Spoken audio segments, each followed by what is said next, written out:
ആയുസല്ലേ നമുക്കുള്ളൂ. എത്രയാണെന്ന് നമുക്ക് നിജപ്പെടുത്താൻ കഴിയില്ലല്ലോ. കൂടെയുള്ള പലരും നമ്മളിൽ നിന്ന് പിരിഞ്ഞു പോയിട്ടുണ്ടല്ലോ. ആ പിരിയലെല്ലാം നമുക്ക് പാഠങ്ങളാണല്ലോ.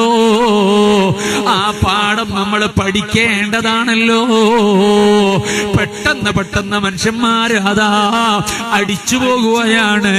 അതേ 20 വയസ്സുള്ളവര് മരിച്ചു പോകുന്നു, 17 വയസ്സുള്ളവര് മരിച്ചു പോകുന്നു.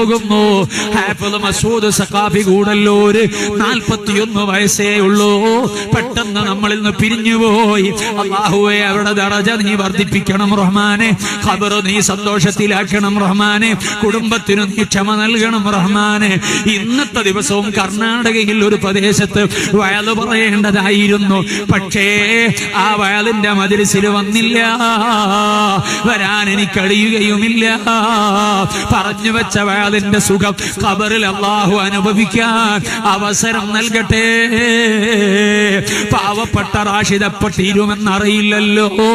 പെട്ടെന്നുള്ള മരണങ്ങളിൽ നിന്ന് റബ്ബേ ഞങ്ങൾക്ക് നീ കാവല് നൽകണേ അല്ലാ, സലാമത്ത് നൽകണേ അല്ലാ. മുഅ്മിനീങ്ങളെ, എപ്പോഴും എന്നിലേക്ക് മലക്കുൽ മൗത്ത് വരുമെന്ന തോന്നലില് അതിനുവേണ്ടി ഒരുങ്ങി അങ്ങ് ജീവിച്ചോ.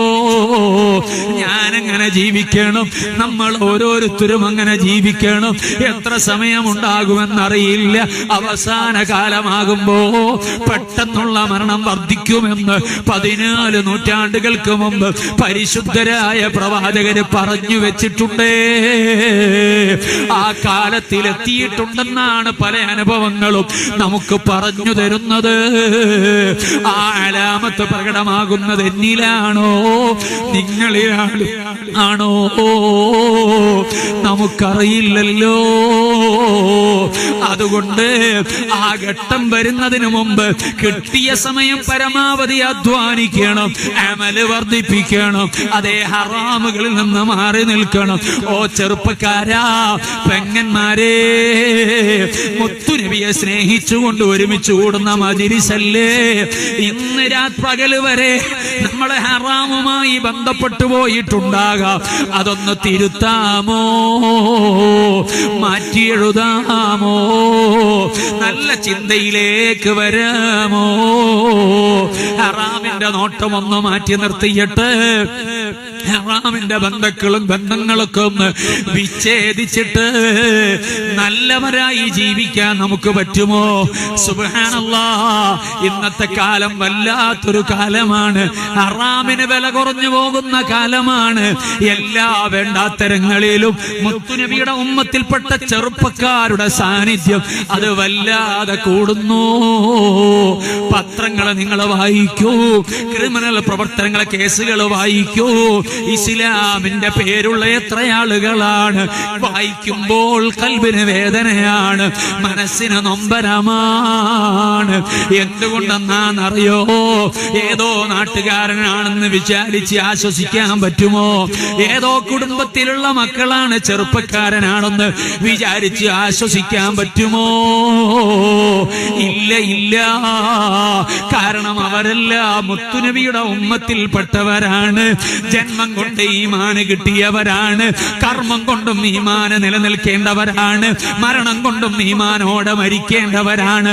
അങ്ങനെയുള്ള ഒരു സൗഭാഗ്യം ലഭിച്ച ഈ ഉമ്മത്തിലെ ചെറുപ്പക്കാരും ചെറുപ്പക്കാരികളും നശിക്കുന്നത് കാണുമ്പോൾ കൽബിന് വല്ലാത്ത വേദനയാണ്, നൊമ്പരമാണ്.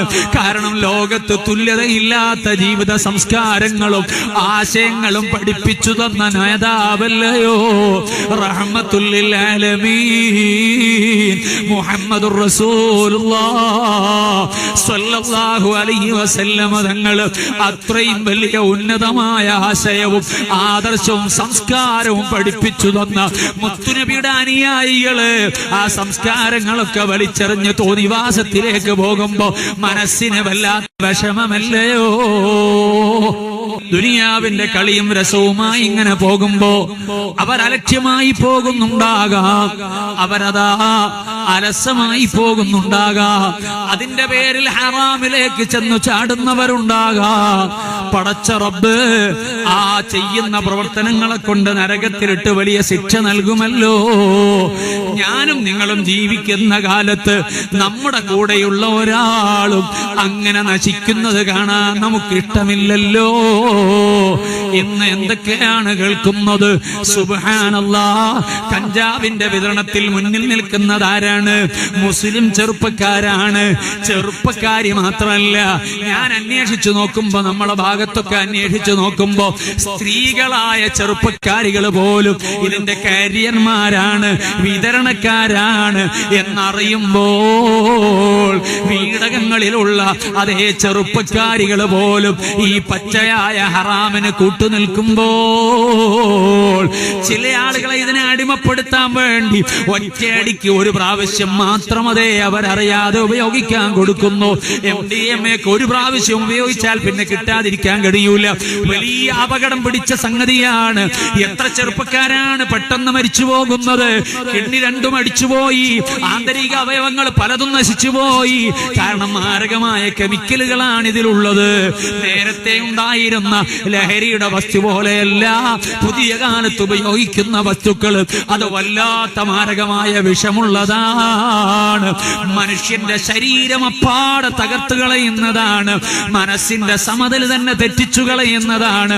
അതുകൊണ്ടല്ലേ 17കാരനായ വിദ്യാർത്ഥി സ്വന്തം ഉമ്മയെ കടുത്തറുത്ത് കൊന്നുകളഞ്ഞത് നമ്മൾ കേട്ടിട്ടില്ലേ? ആ കൊന്നുകളയാനുള്ള വികാരം എന്താണ്? എന്നെ ജനിപ്പിച്ചു എന്നതിന്റെ പ്രതികാരം തീർത്തതാണെന്നാണ് ചെറുപ്പക്കാരൻ കുട്ടി പറഞ്ഞത്. ലഹരി അതാ മയക്കുമരുന്നിനെ അടിമപ്പെട്ടിട്ട് അതേ സ്വന്തം അതേ ഗർഭം ചുമന്ന് പാലൂട്ടി വളർത്തിയ ഉമ്മയെ തന്നെ അറുകുല ചെയ്യുന്ന മാനസികാവസ്ഥയിലേക്ക് ഇത്തരം വസ്തുക്കൾ ഉപയോഗിക്കുന്നവരെ മാറുമ്പോൾ അത് ഈ ഉമ്മത്തിൽ എത്ര വലിയ അപകടമാണ് ഉണ്ടാക്കുന്നത്, അസ്വസ്ഥതയാണ് ഉണ്ടാക്കുന്നത്. ഇതൊന്നല്ലല്ലോ, ഒരു പറ്റം ഇത്തരം വാർത്തകൾ നമ്മൾ വായിക്കേണ്ടി വരികയാണല്ലോ. ഓ എന്റെ ചെറുപ്പക്കാരാ, പെങ്ങളെ, നിങ്ങളോട് മനസ്സിൽ അങ്ങേയറ്റത്തെ സ്നേഹമുള്ളത് കൊണ്ട് ഞാൻ വിനയത്തോടെ പറയാണ്, ഇത് ശഅബാനിന്റെ അവസാനമാണ്, റമദാനിലേക്ക് എത്തിപ്പെടുകയാണ്. ഖൽബ് നന്നാക്കാനുള്ള പറ്റിയ സമയമാണ്. എല്ലാ വേണ്ടാത്തരങ്ങളിൽ നിന്നും ഒന്ന് മാറിയിട്ട് റബ്ബിലേക്കൊന്ന് തിരിയാനുള്ള സന്ദർഭമാണ്. മടങ്ങാൻ നിങ്ങൾ ഒരുക്കമാണോ? എല്ലാം ഒന്ന് മാറ്റിവെച്ചിട്ട് നന്നാകണമെന്ന് നിങ്ങൾ തീരുമാനിക്കുമോ? പടച്ച റബ്ബ് നമ്മെ സ്വീകരിക്കും കേട്ടോ. നിങ്ങൾ കേരിയർമാരായി പോയിട്ടുണ്ടെങ്കിൽ, നിങ്ങൾ വിതരണക്കാരായി പോയിട്ടുണ്ടെങ്കിൽ, നിങ്ങൾ ഉപയോഗിക്കുന്നവരായി പോയിട്ടുണ്ടെങ്കിൽ, അതേ മസ്താക്കുന്ന വസ്തു നിങ്ങൾ ഉപയോഗിച്ചിട്ടുണ്ടെങ്കിൽ, ഏതോ അന്യപെണ്ണിനോട് ചാറ്റ് ചെയ്തിട്ടുണ്ടെങ്കിൽ, അന്യപുരുഷനോട് ബന്ധത്തിൽ ഏർപ്പെട്ടു പോയിട്ടുണ്ടെങ്കിൽ മനസ്സിൽ ഖേദമുണ്ടോ? മാറാൻ ആഗ്രഹിക്കുന്നുണ്ടോ? റബ്ബിലേക്ക് ഖേദിച്ചു മടങ്ങിയാൽ റബ്ബ് ദിക്കാതെ റബ്ബ് അതാ ഈ തന്റെ അടിമകളോട് വല്ലാത്ത കാരുണ്യം കാണിക്കുന്നവനാണ്, ഔദാര്യം കാണിക്കുന്നവനാണ്.